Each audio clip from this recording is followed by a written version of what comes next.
হরে কৃষ্ণ। সকলকে আবারও কৃষ্ণ প্রীতি শুভেচ্ছা জানিয়ে আমাদের ধারাবাহিক শ্রীমদ্ ভগবদ গীতার ক্লাসে আপনাদেরকে স্বাগতম জানাচ্ছি। আজ আমরা শ্রীমদ্ ভগবদ গীতার অন্তর্গত দ্বাদশ অধ্যায়ের 18 নম্বর শ্লোক নিয়ে আলোচনা করব। শ্লোকটি অত্যন্ত গুরুত্বপূর্ণ। ভগবদ গীতায় যত অধ্যায় আছে তার ভিতরে দ্বাদশ অধ্যায় অত্যন্ত গুরুত্বপূর্ণ, এবং দ্বাদশ অধ্যায়ের ভিতরে এই যে 13 থেকে আপনার 19 পর্যন্ত যে শ্লোকগুলি আছে, 20 লাস্ট শ্লোক 19 অবধি যে শ্লোকগুলি আছে, সেই শ্লোকগুলি যদি আমরা আমাদের জীবনে প্রয়োগ না করতে পারি, ভগবদ্ধাম যাওয়া আমাদের একরকম অসম্ভব। তো চলুন এই বিষয় সম্পর্কে পুরোপুরি ডিটেলস জানি, ভগবান আমাদেরকে কিভাবে তৈরি করতে চাইছেন। তো শুরুতে ছোট্ট একটা অনুরোধ, যারা চ্যানেলে প্রথমবার এসেছেন অবশ্যই চ্যানেলটি সাবস্ক্রাইব করবেন এবং ভিডিওটি অবশ্যই লাইক এবং শেয়ারের মাধ্যমে আরও হাজারো লোকের কাছে পৌঁছে দেবেন, যাতে তারা তাদের জীবনকে পরিবর্তন করার মাধ্যমে ভগবদ্ধাম ফিরে যেতে পারে। তো চলুন শুরু করি। নম ওম বিষ্ণুপাদায় কৃষ্ণ পৃষ্ঠায় ভূতলে শ্রীমতেই ভক্তি বেদান্ত স্বামিনীতি নামিনে নমস্তে সারস্বতী দেবী গৌরবাণী প্রচারিণে নির্বিশেষ শূন্যবাদী পাশ্চাত্য দেশতারিণে বাঞ্ছা কল্পতরুর্ভষ্ট কৃপা সিন্ধু বেবচ পতিতানাং পাবনে বৈষ্ণবে নমো নমঃ। জয় অনন্ত কোটি বৈষ্ণববৃন্দ কি জয়, শিল প্রভুপাদ কি জয়, নিতাই গৌর সীতানাথ প্রীতি প্রমানন্দে। হরি বল। হরে কৃষ্ণ কৃষ্ণ কৃষ্ণ হরে হরে, হরে রাম রাম রাম হরে হরে। ওম নমো ভগবতে বাসুদেবায়। ওম নমো ভগবতে বাসুদেবায়। ওম নমো ভগবতে বাসুদেবায়। শ্রীমদ্ ভগবদ গীতা দ্বাদশ অধ্যায় ভক্তিযোগ, শ্লোক নম্বর 18। সমশত্রৌ চ মিত্রে চ তথা মান অপমানায় শীত উষ্ণ সুখ দুঃখেষু সমসঙ্গবর্জিতা। সমশত্রৌ চ মিত্রে চ তথা মান অপমানায় শীত উষ্ণ সুখ দুঃখেষু সমসঙ্গ বিবর্জিতা। হরে কৃষ্ণ। জয় শিল প্রভুপাদ। এখন আমরা এই সংস্কৃত শ্লোকের শিল প্রভুপাদ কর্তৃক যে বাংলা ভাষানুবাদ দেওয়া হয়েছে, সেই ভাষানুবাদ আমরা শ্রবণ করব। অনুবাদ: যিনি শত্রু ও মিত্রের প্রতি সমবুদ্ধি সম্পন্ন, যিনি সম্মানে ও অপমানে, শীতে ও গরমে, সুখে ও দুঃখে এবং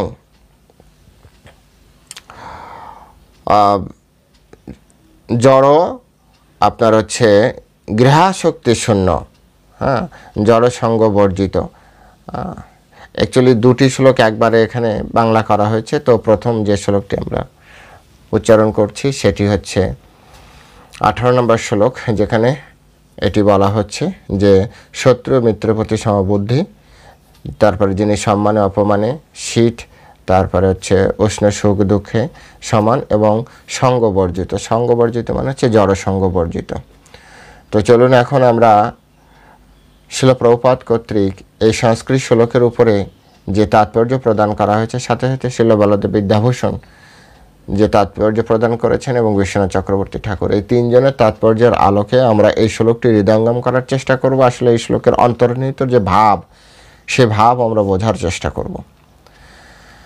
বাস্তবে ভগবদ গীতার সবথেকে সিক্রেট অধ্যায়, সবথেকে কি বলা যায় যে সবথেকে ডায়মন্ড বলা যেতে পারে, সবথেকে দামি অধ্যায় হচ্ছে ভক্তিযোগ।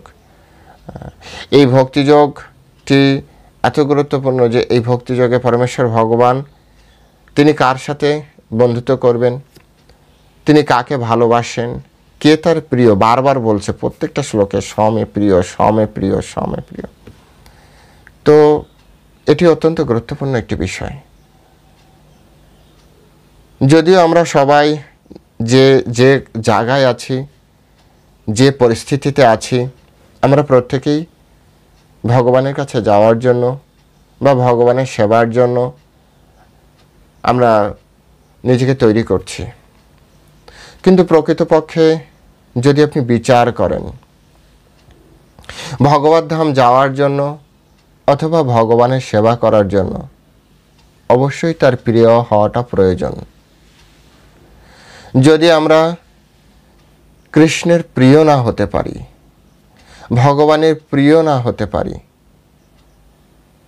যদি তার মন মতো আমাদের জীবন পরিচালনা না করতে পারি, তাহলে আমরা কখনোই ভগবত সেবা অধিকার পাব না। এটা কিন্তু স্বাভাবিক জড়জাগতিক দৃষ্টিতেও আপনি দেখতে পারেন। কোনো একটা কোম্পানিতেও যদি চাকরির জন্য আপনার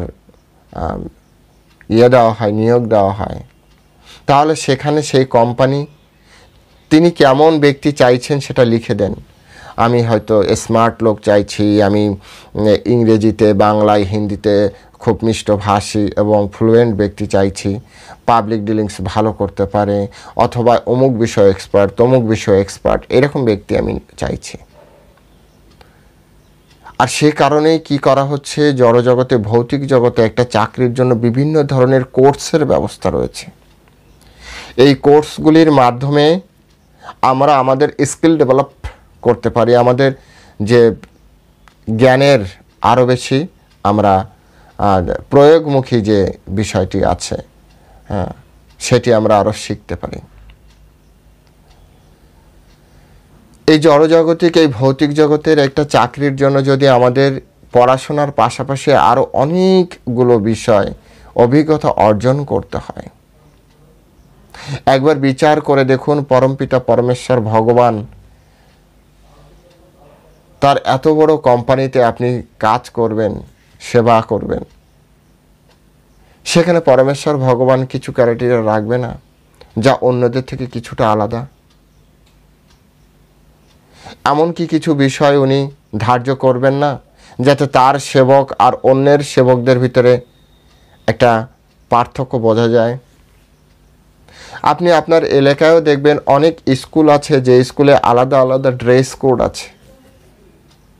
পরমেশ্বর ভগবান কৃষ্ণচন্দ্র কি চাইবেন না তার ভক্তদের জন্য আলাদা ড্রেস কোড মেনটেন যাতে হয়, যাতে তার ভক্তদের দেখে সহজে মানুষ চিনতে পারে?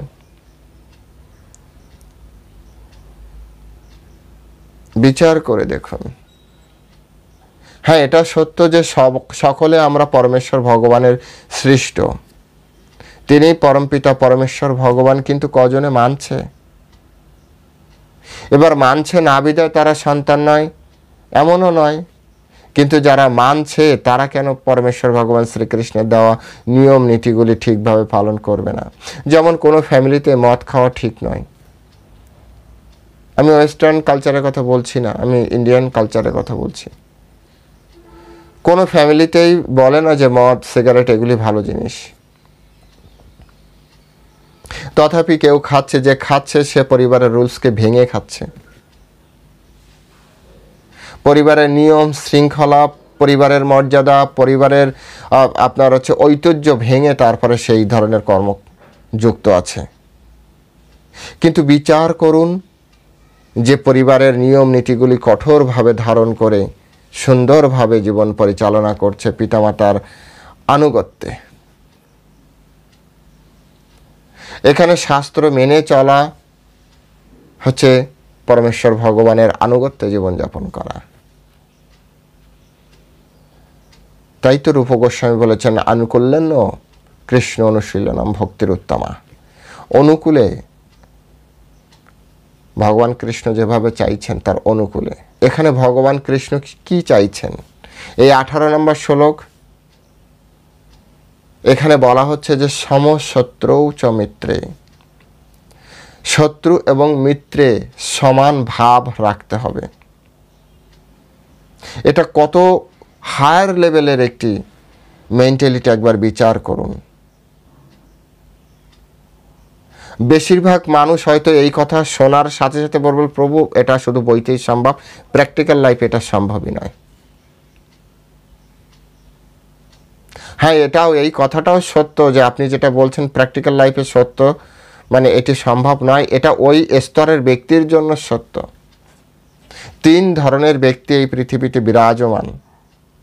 একটা হচ্ছে কনিষ্ঠ, একটা হচ্ছে মধ্যম, আর একটা হচ্ছে উত্তম। উত্তম ব্যক্তির কাছে কোনো ভেদ বুদ্ধি নেই। যেভাবে ভগবদ গীতার এর আগে বলেছে, বিদ্যা বিনয় সম্পন্নে ব্রাহ্মণে গভীহস্তিনী শুনিচৈব সপাকেচ পণ্ডিতা সমদর্শ।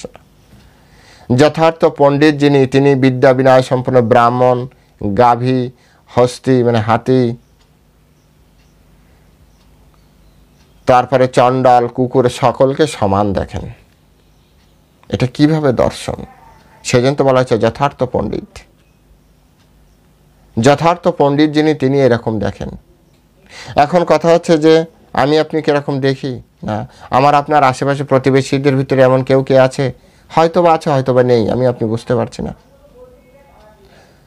কিন্তু যেহেতু টার্মস এখানে আছে, আমাদের ডেভেলপ করতে হবে যদি আমরা কৃষ্ণের প্রিয় হতে চাই। কারণ এই 19 নম্বর শ্লোকে 18, 19 একসাথে আছে। তো আমি একটা শ্লোক এই কারণে বলছি, কারণ এর প্রত্যেকটা শব্দ আমাদের হৃদয়ঙ্গম হওয়া চাই, প্রত্যেকটা শব্দ সুন্দরভাবে বোঝা চাই। সেই জন্য এক একটা শব্দের উপরে যাতে আমি কথা বলতে পারি। আবার অনেক সময় হয়ে গেলে আপনারাও অনেক শুনবেন না। আমি দেখি যে অনেক সময় অনেক লেন্দি ভিডিও অনেকেই দেখে না, এটাই স্বাভাবিক। বর্তমান সময়ে মানুষ অত্যন্ত ব্যস্ত, খুব কম মানুষ, হাতে গোনা কয়েকটি মানুষ যারা সম্পূর্ণ ভিডিও, আবার অনেকেই আছে যারা বারবার দেখেন।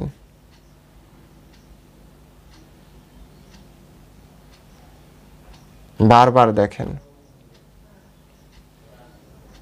আমি ধন্যবাদ দিই, প্রণাম জানাই যে আপনি শেখার চেষ্টা করছেন। ভগবান অবশ্যই আপনাকে সহযোগিতা করবে। তো এখানে বলা হচ্ছে সম শত্রু চ মিত্রে। কিভাবে সম্ভব?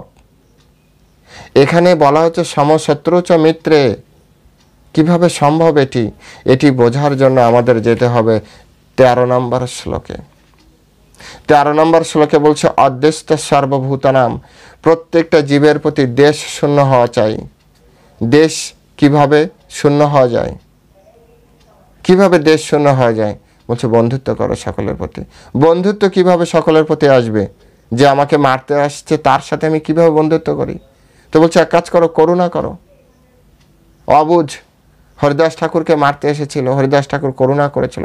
জিসাস ক্রাইস্টকে মেরেছিল কিভাবে আপনারা জানেন?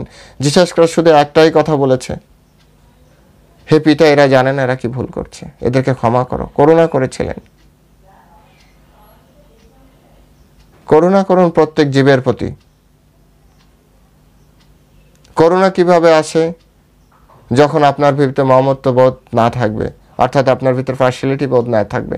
এটি আমার, ওটি পর, এই আপন পর যে জ্ঞান, সেই জ্ঞান যেদিন আপনি হারা হয়ে যাবেন, সকলকে যেদিন আপনার সমান মনে হবে, বাসুদেব কুটুম্বকম, সেদিন আপনি সকলের ভিতরে আপনার সমান ভাব আসবে। এটি কিভাবে আসবে? যেদিন আপনি অহম্বোধ ত্যাগ করবে, নিরহংকার। নিরহংকার থেকে কিভাবে বেরোনো যায়? যেদিন আপনি সুখ আর দুঃখকে সমান জ্ঞান করবেন, ছেড়ে দিবেন, ব্যাচ হয়ে গেল।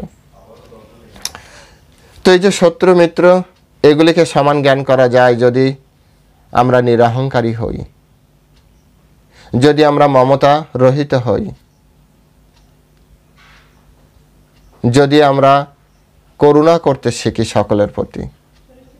যে ব্যক্তি খারাপ আচরণ করছে, কি মনে হয় সে জেনে শুনে বুঝে করছে? না, সে মায়ার দ্বারা মোহিত হয়ে সেই ধরনের ক্রিয়াকর্মে লিপ্ত হয়েছে। সে জানে না যে অপরকে আঘাত করলে তার একটা প্রতিঘাত তার জীবনে আসবে। সে হতে পারে অনেক শিক্ষিত, সে হতে পারে পড়াশোনা করেছে, সে জেনেছে প্রত্যেক ক্রিয়ার সমান এবং বিপরীতমুখী প্রতিক্রিয়া আছে, সে এটি জেনেছে, তথাপি সে তার নিজের জীবনে প্রয়োগ করতে এটি ভুলে গিয়েছে। বিচার করুন ভক্তগণ, জেনে শুনে বুঝে কেউ কাউকে ক্ষতি করে না। এটা হচ্ছে মায়ার দ্বারা প্রভাবিত হওয়ার পরে একজন ব্যক্তি অপরাধ কর্মে লিপ্ত হয়। যদি সত্যি মানুষ খারাপ কাজ স্বেচ্ছায় করত, তাহলে কোনোদিন অনুশোচনা শব্দটি থাকতো না। একজন মায়ের কথা চিন্তা করুন, পিতার কথা চিন্তা করুন। অনেক সময় সন্তানকে আঘাত করে, রাগের মাথায় আঘাত করে ঠিক, কিন্তু পরবর্তীতে তিনি চিন্তা করেন, ইস কেন এতটা করলাম। তখন অনুশোচনা হয়। আসলে ওই মুহূর্তে তার করুণা তার কাছ থেকে চলে গিয়েছে, ওই মুহূর্তে তার ইগোতে বেঁধে গিয়েছে, অহম্বোধে বেঁধে গিয়েছে। আমি বলছি তুমি এটা করবে না, তারপরেও করছো, ব্যাস। অহম্বোধে বেঁধে যাওয়ার কারণে সে এমন আচরণ করেছে। আমি বলছি তুমি এটা করছো, আমি নিষেধ করার পরে তারপরে তুমি করছো। এই যে আমি, এটাই হচ্ছে আমাদেরকে এই অহম্বোধই আমাদেরকে প্রবলেম তৈরি করে। তাই ভক্তগণ, এখানে যে পন্থা ভগবান দিয়েছেন সেটি অত্যন্ত গুরুত্বপূর্ণ। কারো প্রতি শত্রু বা মিত্র এ সবাই সমান। মাটি আর স্বর্ণের ভিতরে যেমন সমান জ্ঞান আসে, ঠিক একইভাবে শত্রু মিত্র বন্ধু এসব সমান জ্ঞান করতে হবে। আপন পর সকলকে সমান জ্ঞান করতে হবে। কৃষ্ণ ভক্ত কত উন্নত হয়। এই কারণেই বলা হয় কৃষ্ণ ভক্ত সর্বশ্রেষ্ঠ। যদি কেউ সত্যিকারে কৃষ্ণ ভক্ত হতে পারে না, তাহলে দেবতা পর্যন্ত দাঁড়িয়ে প্রণাম করে, দণ্ডবাদ প্রণাম করে। তার প্রমাণও আছে। যবে যবে দেবর্ষি নারদ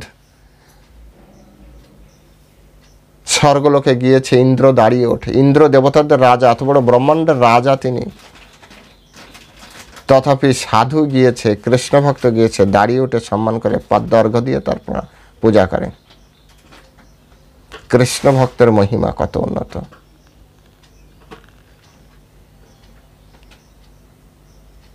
এটা একদিনে সম্ভবও নয়। আমিও বলবো না যে আপনি আজ শুনেছেন কাল থেকে শত্রু মিত্রতে সমান জ্ঞান করতে পারবেন।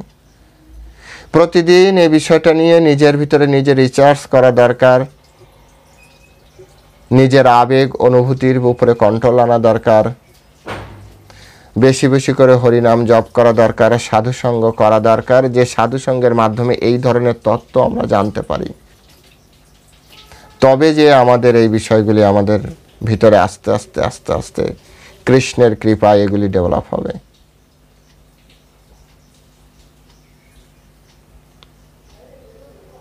শ্রীমদ্ ভাগবতে বলা হয়েছে, যিনি কৃষ্ণের ভক্ত সর্বগুণই সমাসতে সুরা। দেবতাদের যত গুণ আছে সব ওই ভক্তের ভিতরে প্রবেশ করে ধীরে ধীরে ধীরে ধীরে ধীরে ধীরে। আপনি হতে পারেন কোনো গুণ নেই আপনার ভিতরে, তারপরেও আপনার ভিতরে সমস্ত গুণ প্রবেশ করবে সঙ্গের প্রভাবে। তাই ভক্তগণ, ভগবানের যদি প্রিয় হতে হয় তাহলে আপন পর শত্রু মিত্র এই ভেদ দৃষ্টি বন্ধ করুন। অনেক সময় আমাদেরকে ব্লেম করে, কেন ইসকন বা অন্যান্য কৃষ্ণ ভক্তরা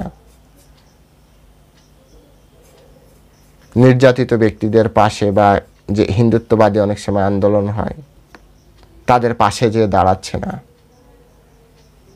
এত বড় একটা পাওয়ারফুল প্রতিষ্ঠান, সারা ওয়ার্ল্ড ব্যাপী যার প্রভাব রয়েছে,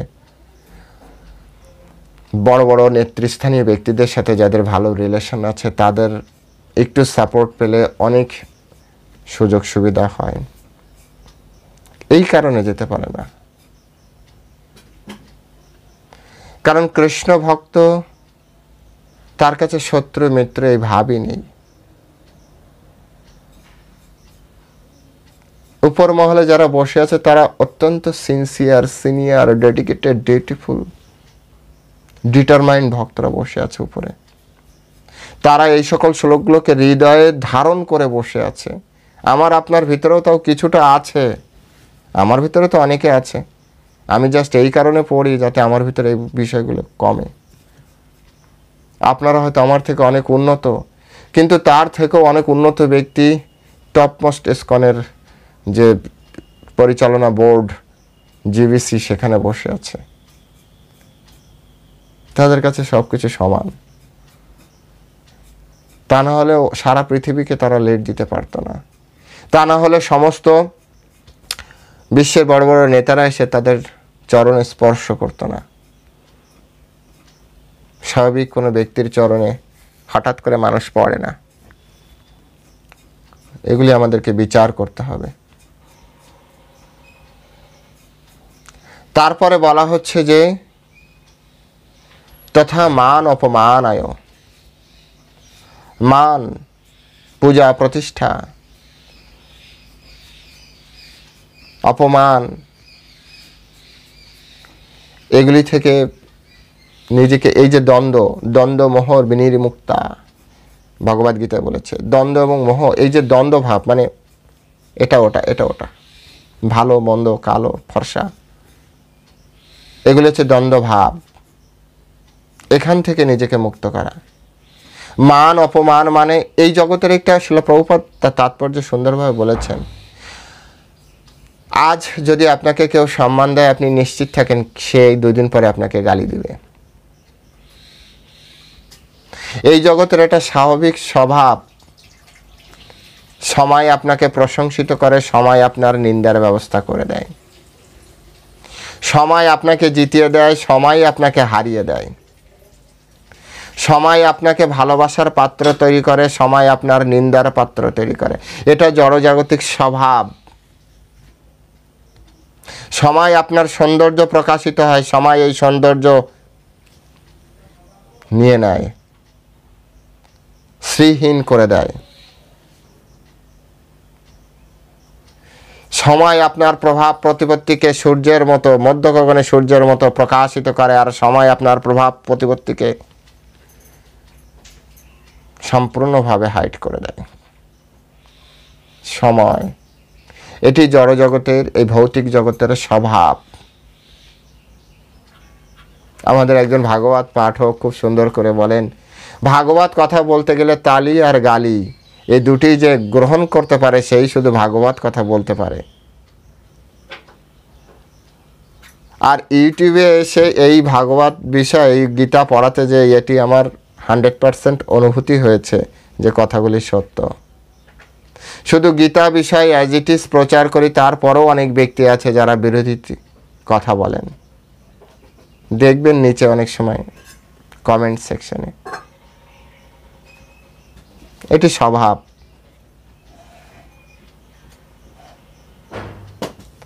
এটি মেনে চলাটাই হচ্ছে এই জগতের সবথেকে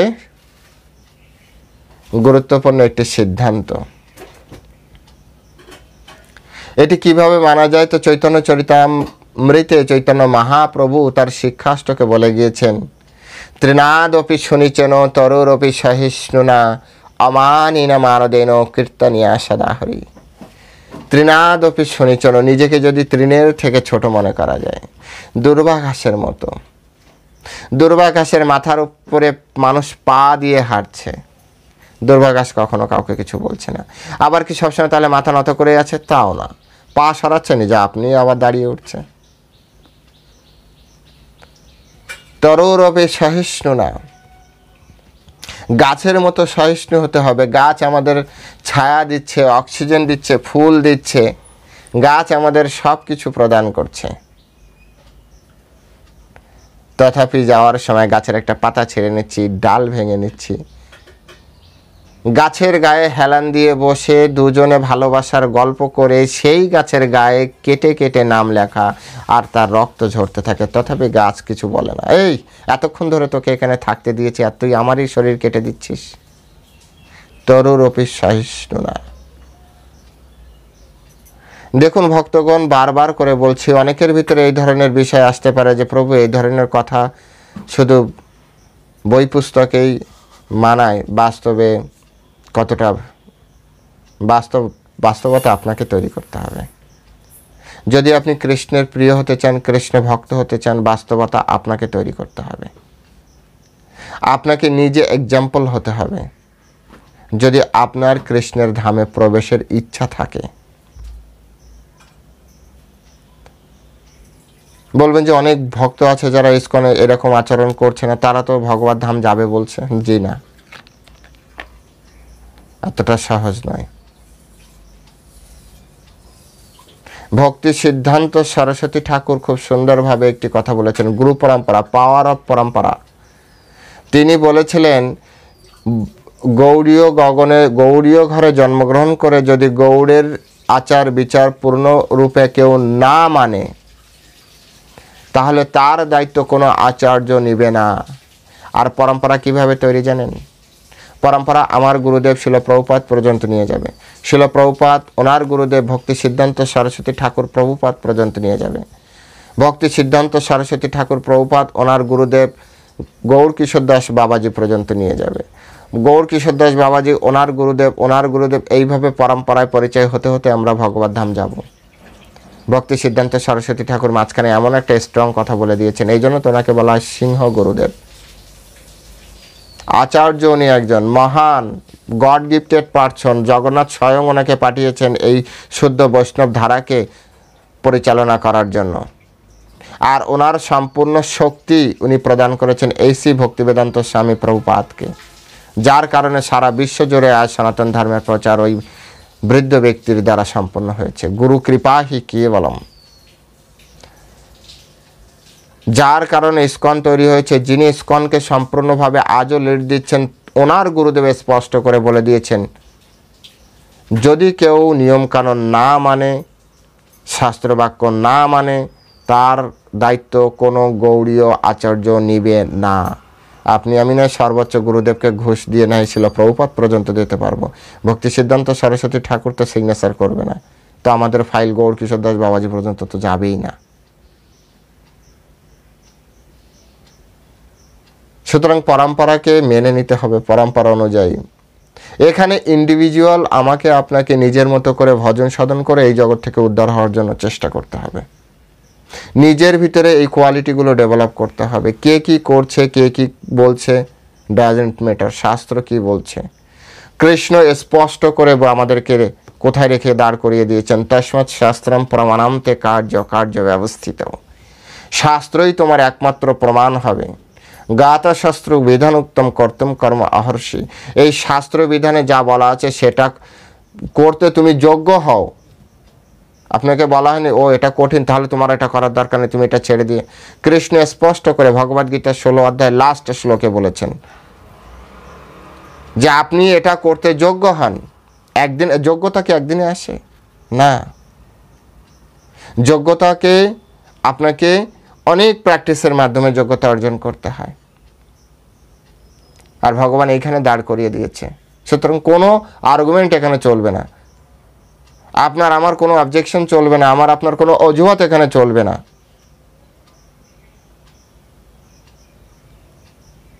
আপনাকে এটা তৈরি করতে হবে। এই জীবনে না হয়, পরের জীবনেও না হয়, আরও 10 জীবন, আরও 100 জীবন, আরও 1000 জীবন লেগে যাবে, কিন্তু এরকম ভাব আপনাকে আমাকে নিয়েই আসতে হবে।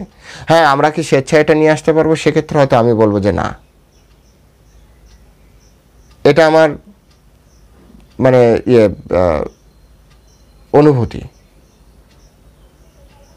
তাহলে এটা কিভাবে হবে? আমরা চেষ্টা করতে পারি। কৃষ্ণ আমাদেরকে এই গুণ প্রদান করবেন। সমস্ত গুণের মালিক হচ্ছে পরমেশ্বর ভগবান শ্রীকৃষ্ণ। তিনি চাইলে তার গুণ আমাদের ভিতরে প্রবর্তন করাতে পারেন, যদি আমরা আন্তরিক হই, যদি আমরা ভগবত ধামে যাওয়ার জন্য আন্তরিক হই। কারণ গুণের মালিক তো কৃষ্ণ। সমস্ত গুণ, সমস্ত ঐশ্বর্য, সবকিছুর মালিক তো কৃষ্ণ। আর আমরা যদি কৃষ্ণের কাছে যেতে চাই, তাহলে কৃষ্ণ এই গুণটি আমাকে দিতেও পারে। তাই বলা হচ্ছে মান অপমানের সমান বুদ্ধি করতে হবে। আর এই মান অপমানের সমান বুদ্ধি তখন আসবে যখন আপনি তৃণাদপি শুনিচন তরুরপি সহিষ্ণুনা অমানিনা হতে পারবেন। অমানিনা মানদনা। আপনি যদি এটা চিন্তা করেন যে আমার কোনো মান নেই, তো যার মান নেই তার অপমান আর কি আছে? আমি যদি ভালো করে কথাই না বলতে পারি, তো আমাকে কেউ যদি বলে তুমি আসলে ঠিকভাবে উচ্চারণ করতে পারো না, এতে কি এমন ক্ষতি? আসলেই তো আমি ঠিকভাবে উচ্চারণ করতে পারি না। যদি আমার কণ্ঠ যদি সুন্দর না হয়, আর কেউ যদি আমাকে বলে যে জগদীশ তোমার কণ্ঠটা খুব বাজে, তো এতে আমার রাগ করার কি আছে? আর সে আমাকে নিন্দাই বা করলো কি, আসলেই তো আমার কণ্ঠ বাজে, আমার কণ্ঠ কর্কশ, এটা সত্য কথা। তোমার আসলে শাস্ত্রে কোনো দক্ষতা নেই, এটা আমিও জানি, শাস্ত্রে আমার দক্ষতা নেই। তো এখানে আমার নিন্দা করার তো কিছু নেই, আমার অপমান বোধ করার কোনো কিছু নেই, বরঞ্চ ভালো আমাকে আবার মনে করিয়ে দিল, যাতে আমার ভিতরে অহংবোধ না আসে। এই যে ধারা, এই ধারাটা আমাদেরকে রক্ষা করবে। মান তো প্রাপ্তি হওয়ার আশাই নেই, কারণ কোনো ভালো গুণ আমার ভিতরে আমি দেখি না। যদি এই ভাব আমার আপনার ভিতরে থাকতে পারে, ডেভেলপ করতে পারি, এটাই চৈতন্য মহাপ্রভু বলেছেন, অমানি না মানে দেন, নিজে মান শূন্য হও আগে, অপরকে মান পরে দিবে, আগে নিজে অমানি না, নিজে মান শূন্য হও। তোমার ভিতরে যদি মান, পূজা, প্রতিষ্ঠা, এই লাইনটা বারবার আসছে, এটা হচ্ছে অ্যাকচুয়াল ভক্তি সিদ্ধান্ত সরস্বতী ঠাকুর তিনি বলে গিয়েছিলেন যে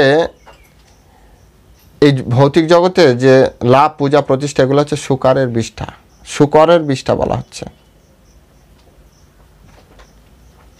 শুকরের বিষ্ঠা কেন বলা হয় জানো না? আচার্যরা খুব সুন্দরভাবে ক্লাসে ব্যাখ্যা করে যে রাজার বিষ্ঠা বলতো, মানুষের বিষ্ঠা বলতো, পাখির বিষ্ঠা বলতো, শুকরের বিষ্ঠা কেন বললো? বলছে রাজা ভালো ভালো খায়, তারপরে মল ত্যাগ করে, তো সেই মলটা অনেকটা দামি। পাখিও অনেক সময় অনেক কিছু খায়, অন্য কিছু খেয়ে তারপর মল ত্যাগ করে।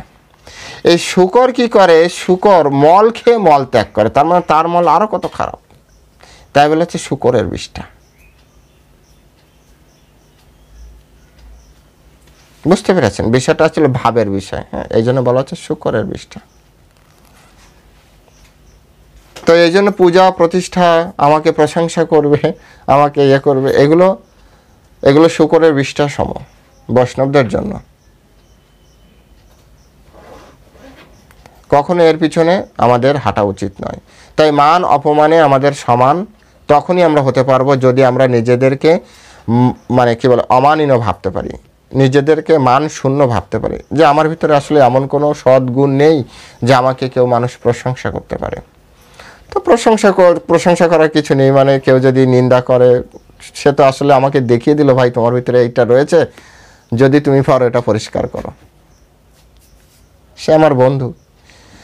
এ বিষয়ে রবীন্দ্রনাথের একটা ইয়ে আছে কবিতা, মেবি রবীন্দ্রনাথেরই, নিন্দুকেরে বাসি আমি সবার থেকে ভালো, যুগ জনমের বন্ধু আমার সব কি আধার ঘরের আলো। তো নিন্দুকেরও সবসময় ভালোবাসা উচিত, আর মহান ব্যক্তিরা সবসময় নিন্দুককেই বেশি ভালোবেসে প্রায়োরিটি দিয়েছেন। পৃথিবীতে যত বড় বড় ব্যক্তি আছে তারা নিন্দুক বা সমালোচনাকারীকে বেশি প্রায়োরিটি দিয়েছেন, কারণ এই সমালোচনাকারী হচ্ছে আমার আপনার দোষগুলি আমার আপনার সামনে আয়নার মতো দেখিয়ে দেয়। যেমন ধরুন আপনি মেকআপ করছেন, সুন্দরভাবে মেকআপ করছেন, এবার সামনে একটা আয়না যদি না থাকে তো আপনি তো ভালো করে বুঝতে পারবেন না যে আসলে সুন্দরভাবে ম্যাচিং হয়েছে কিনা। তো এই সমালোচনাকারীরা হচ্ছে আমার আপনার সামনে আয়না। আমার আপনার জীবনে চলছে, তো চলতে যে সব কিছু সুন্দর আছে কিনা সেটি এই ব্যক্তিগুলি খুব সুন্দরভাবে আমাকে আপনাকে কি করে দেখিয়ে দেয়। সেই জন্য মান এবং অপমানের সমান বোধ হওয়া কৃষ্ণ ভক্তের ডেভেলপমেন্টের জন্য অত্যন্ত দরকার। তারপর আছে শীত উষ্ণ সুখ দুঃখদা। এখানে আছে সরি এটা আরেকটা শ্লোক, এখানে আছে শীত উষ্ণ সুখ দুঃখেষু। এই সেম শ্লোক আরও এক জায়গায় আছে, আপনারা যারা রেগুলার ভগবদ গীতা শ্রবণ করছেন, মাত্র স্পর্শস্থ কৌন্তেয় শীত উষ্ণ সুখ দুঃখদা আগম অপাইন অনিত্যম তম তিতিক্ষব ভারতা। অর্থাৎ হে অর্জুন, এই যে সুখ দুঃখ এগুলি হচ্ছে শীত গ্রীষ্মের মতো, এগুলি আসে যায়। যেমন দেখুন, আমি না চাইলেও অসুস্থ হয়ে পড়ি, না চাইলেও আমরা সুখে থাকতে পারবো। আমরা কেউ গরিব দশা চাই না, তাও তো গরিব দশা কাটছে না। না চাইলে যদি গরিব দশা আছে, তা না চাইলেও আমাদের জীবনে যদি ধন প্রাপ্তি থাকে, ধন প্রাপ্তি হবে। তাই এখানে বলা হচ্ছে শীত উষ্ণ, অর্থাৎ শীত এবং গরমের সমান জ্ঞান করতে হবে। একজন কৃষ্ণ ভক্তর শীত গ্রীষ্ম বর্ষা এগুলি দ্বারা নিয়ন্ত্রিত নয়, সে তার সেবা কখনোই বন্ধ করে না। তার যে সেবা, নির্দিষ্ট সেবা, সেই সেবায় সে সবসময় যাবেই, তাতে হাজারো প্রবলেম হয় হোক, ওটা তো কৃষ্ণ দেখবে। যদি বলে শরীর খারাপ করবে, মরে যাবে, কৃষ্ণ দেখবে। মৃত্যু তো নিশ্চিত, কৃষ্ণের সেবায় মৃত্যু হওয়া অনেক বড় একটা ব্যাপার।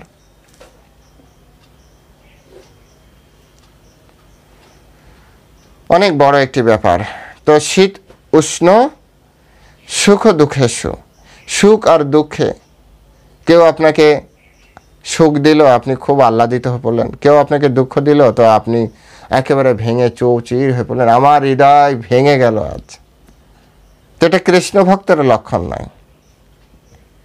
ভগবদ গীতায় ভগবান এখানে বলেছেন যে এই জগৎ হচ্ছে কেমন, দুঃখালয় অশাশ্বতম, এটি হচ্ছে দুঃখের আলয়।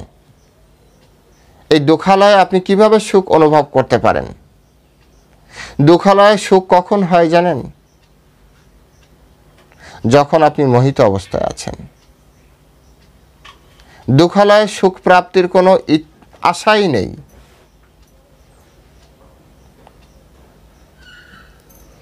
সুখের অনুভব বা আভাস মাত্র, প্রকৃত সুখ এখানে নেই। তাই এই সুখ ও দুঃখে, শীত গ্রীষ্মে সমান ভাব করুন। এগুলি এই ভৌতিক জগতের স্বভাব। তো স্বভাবের দ্বারা, স্বভাবে একজন ব্যক্তি, যেমন একজন ব্যক্তি সবসময় রাগ করে, এখন যে ব্যক্তি আপনার উপরে সবসময় রাগ করে, ঘরের অনেক ব্যক্তি তাকে রেগে রেগে কথা বলে, হয়তো তার মন অনেক ভালো, সফট মাইন্ডের, কিন্তু উপরের ভাষা কর্কশ। তো তার উপরে আপনি যখন বুঝতে পারছেন যে তার কথা এরকম, তো তার উপরে রাগ করে লাভ কি? কারণ এটা তো তার স্বভাব। স্বভাব চেঞ্জ মানে পরিবর্তন হয় না, চেঞ্জ হয় না। স্বভাব, নিজের ভাব, ও যতই মাজেন ঘষেন ওটাকেই উজ্জ্বল হবে, ওটাই উজ্জ্বল হবে। যেমন লোহা উপরে জং পড়ে আছে, তো আপনি সুন্দরভাবে পরিষ্কার করছেন, চকচকে হয়ে গেল, এটা সোনা হয়ে যাবে? লোহাটাই চকচকে, আরো বেশি চকচকে করবে। আরো ঘষেন ডায়মন্ড হবে না, লোহাই বেরোবে। তো স্বভাব পরিবর্তন হয় না। তাই একজন, যদিও বাউল কবি, কথাটি ভালো তাই বলছি, উদাহরণের জন্য বলছি, কয়লা যায় না ধুলে, স্বভাব যায় না মলে। হ্যাঁ, তিনি বলেছিলেন আপনি কয়লাকে যতই সাবান দিয়ে, ডিটারজেন্ট দিয়ে, যা দিয়ে ইচ্ছা আপনি ভালো করে রগড়াতে থাকেন, ভালো করে পরিষ্কার করতে থাকেন, কয়লা যতই পরিষ্কার হোক না, মানে সেটা কি সাদা হবে? তো কালোই বেরোবে, রঙও কালো বেরোবে, আরও ভিতর থেকেও কালোটাই বেরোবে, নাকি আরও কোনো ভালো কিছু বেরোবে? আর স্বভাব, সেটাও মানুষের মৃত্যুর আগ পর্যন্ত স্বভাব থেকে যাবে। এটা হচ্ছে একটা বিষয়। বলুন প্রভু, তাহলে কি আসলে স্বভাব চেঞ্জ হয় না? স্বভাবটা আবার ভালো করে বুঝতে হবে। এখানে অনেকের ভিতরে একটা তালগোল পাকিয়ে যেতে পারে। স্বভাবে হচ্ছে আমরা কৃষ্ণের নিত্য দাস, তাই দাসত্ব বৃত্তি চেঞ্জ হয় না। আরেকটি হচ্ছে এই জড়জগতের সংস্কারের মাধ্যমে জড়জগতিক লৌকিক শিক্ষার কিছু আচরণ আমরা পরিবর্তন করতে পারি, কিন্তু স্বভাব হচ্ছে জীবের স্বরূপ হয় কৃষ্ণের নিত্য দাস। যাই হোক, এরপরে বলা হচ্ছে যে এগুলি হচ্ছে সমান জ্ঞান করতে হবে, কারণ সুখ দুঃখ এগুলি আসবে, আপনাকে মেনেই চলতে হবে। শীত উষ্ণ মানে শীত গ্রীষ্ম আসবে, এগুলো মেনেই চলতে হবে। সুতরাং বেশি প্রভাবিত হওয়ার দরকার নেই। শীতে বেশি বেশি জামা গায়ে দেন যদি খুব শীত লাগে, গরমে হালকা করে গায়ে দেন যদি খুব গরম লাগে, কিন্তু এগুলি মেনে নিন। ঠিক একইভাবে সুখ দুঃখ এগুলি আসবে, ভৌতিক জগতের স্বভাব, ও আপনাকে দিবেই। আপনি যতই সুখে থাকেন না কেন, পিছন দিক থেকে একজন এমন কিছু বলবে যে আপনি দুঃখ পাওয়ার চেষ্টা করছেন। তো দুঃখ পান, কিন্তু স্বাভাবিক থাকুন, তাকে আবার উল্টো প্রতিঘাত, সাপ অভিশাপ এইসব এত কিছু করার দরকার নেই। না, এটা তো স্বভাব, আমার তো প্রাপ্তিই হবে। অনেক দিন তো হাসতে হাসতে কাটালাম, এবার তো একটু দুঃখ আসবে। তারপরে বলা হচ্ছে সঙ্গ বিবর্জিত। সঙ্গ বিবর্জিত মানে হচ্ছে জড়জাগতিক সঙ্গ। জড়জাগতিক সঙ্গ কি? এই জড়জাগতিক হচ্ছে যারা এই জড়জগৎকে আপন ভাবছে, ভৌতিক জগতের প্রতি অত্যন্ত আসক্ত ব্যক্তি, তাদের সঙ্গ করা। চৈতন্য চরিতামৃতে বলা হচ্ছে যে বিষয়ীর অন্ন খাইলে মলিন হয় মন, মলিন হইলে মন নহে কৃষ্ণের স্মরণ। এতটা কঠোর কথা ওখানে বলা হচ্ছে। এই জন্য আগে যত মহাজনদের দেখবেন এরা সাধারণত গৃহস্থ এলাকায় তত যেতেন না, গৃহস্থদের বাড়িতে অত যেতেন না। ভক্তি সিদ্ধান্ত সরস্বতী ঠাকুর তিনি কি বলতেন জানেন? তিনি বলতেন যে যদি কোনো গৃহস্থ তার শিষ্য 1 লক্ষ প্রতিদিন 1 লক্ষ নাম না করে তার বাড়িতে তিনি খেতেই যাবেন না, নিমন্ত্রণ করলে বৈষ্ণব সেবা দিলেও যাবেন না। এরকম সময় অনেকে অনেক কিছু লাইট করেছে, তো সঙ্গ বিবর্জিতা। জড়জগতের সাথে যারা খুব বেশি অ্যাটাচমেন্ট আছে, সে হতে পারে কৃষ্ণ ভক্তিতে এসেছে, কিন্তু খুব বেশি তার সঙ্গ করলে তার সংক্রমণ আপনার ভিতরে পড়তে পারে। আমি আমার জীবনে অনেকবার এরকম দেখেছি।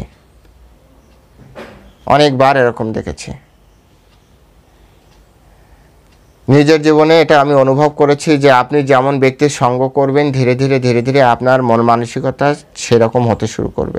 আপনি যদি খুব অর্থবৃত্তওয়ালা লোকের সঙ্গ করেন আপনার ভিতরে অর্থ আকাঙ্ক্ষা তৈরি হবে। আপনি যদি কোনো পাওয়ারফুল ব্যক্তির সঙ্গ করেন আপনার পাওয়ার দেখাতে, পাওয়ারফুল ব্যক্তির মতো আচরণ করতে আপনার ইচ্ছা হবে। সেজন্য অনেকটা নিজেকে গুটিয়ে একেবারে একটা জায়গায় রাখার চেষ্টা করছে। কৃষ্ণ ভক্তদের সঙ্গ বর্জিত থাকতেই হবে। এমনকি খুব ঐশ্বর্যভাবে যারা ভগবানের সেবা করছে, যারা চৈতন্য মহাপ্রভুর ভক্ত, তাদের সাথে সঙ্গ না করলেই ভালো। কারণ চৈতন্য চরিতামৃত বলা হচ্ছে যে চৈতন্যের ভক্ত যত বৈরাগ্য প্রধান, যাহা দেখে খুশি হন গৌর ভগবান। চৈতন্য মহাপ্রভু সাধারণত বৈরাগীদের পছন্দ করেন। চৈতন্য মহাপ্রভুর যারা পার্ষদ ভক্তবৃন্দ তাদের লাইফ হিস্ট্রিতে আমরা এরকমই দেখি। আপনি দেখুন চৈতন্য মহাপ্রভুর প্রিয় ভক্তদের ভিতরে সনাতন গোস্বামী, রূপ গোস্বামী, এনারা প্রধানমন্ত্রী, অর্থমন্ত্রী। তারপর আছে পুণ্ডরিক বিদ্যানিধি, উনি হচ্ছেন চট্টগ্রামের জমিদার ছিলেন। তারপর প্রতাপ রুদ্র, আপনার রায় রামানন্দ, এরা হচ্ছে সবাই রাজা ছিলেন। হ্যাঁ, তারপরে হচ্ছে মানে এরকম আপনি যদি আরও অনেক বড় বড় ব্যক্তি আছেন, সবার নাম মনে আসছে না এই মুহূর্তে। তো সব বড় বড় মহান ব্যক্তিদের, সার্বভৌম ভট্টাচার্য, তিনি 60,000 শিষ্য ছিল তৎকালীন সময়, একেবারে রাস্তায় এনে ফেলেছে। রঘুনাথ দাস গোস্বামী, তিনি জমিদার পুত্র ছিলেন, একেবারে রাস্তায় ভিক্ষা করে খেয়েছে। তাই চৈতন্য চরিতামৃতে বলা হচ্ছে চৈতন্যের ভক্ত যত বৈরাগ্য প্রধান, যাহা দেখে খুশি হন গৌর ভগবান। চৈতন্য দর্শনের সাথে যেন বৈরাগী একটা ভাব রয়েছে। সাধারণত ইস্কনে এই ভাবটা অতটা পরিলক্ষিত হয় না যদি না আপনি মেশেন। তারা ভিতরে বৈরাগী কিন্তু উপরে খুব চাকচিক্য। এটি খুব সহজে দেখা যায় যদি আপনি বৃন্দাবনে যান। বৃন্দাবনে যদি যান তাহলে আপনার সামনাসামনি দর্শন মিলবে। কিন্তু ইস্কনের ভক্তদের ক্ষেত্রে আপনাকে ইস্কনের ভক্তদের সাথে ভালো করে মিশতে হবে। মিশলে দেখবেন যে ওরা ভিতরে বৈরাগী রয়েছে কিন্তু উপরে চাকচিক্য খুব। তো যাই হোক, এখানে নিজেকে যতটা বেশি সেভ করা যায়, কৃষ্ণ যেভাবে চাইছেন সেভাবে আমাদের নিজেকে তৈরি করার চেষ্টা করা উচিত। তো এই ভিডিও থেকে আপনাদের কি শিখলেন কমেন্ট সেকশনে অবশ্যই লিখবেন। নিজেকে কিভাবে পরিবর্তন করতে হয় কি বুঝলেন সেটি লিখবেন। আজ এ পর্যন্তই। ভিডিওটি অবশ্যই লাইক এবং শেয়ারের মাধ্যমে সারা পৃথিবীর মানুষের কাছে, কৃষ্ণ ভক্তের কাছে পৌঁছে দিন, যাতে সকলে কৃষ্ণ ভক্তিতে ধীরে ডেভেলপ করতে পারে। পরমেশ্বর ভগবান কৃষ্ণচন্দ্র যেভাবে চেয়েছেন সেভাবে যাতে নিজেকে তৈরি করতে পারে। হরে কৃষ্ণ। জয় শিল প্রভুপাদ কি জয়।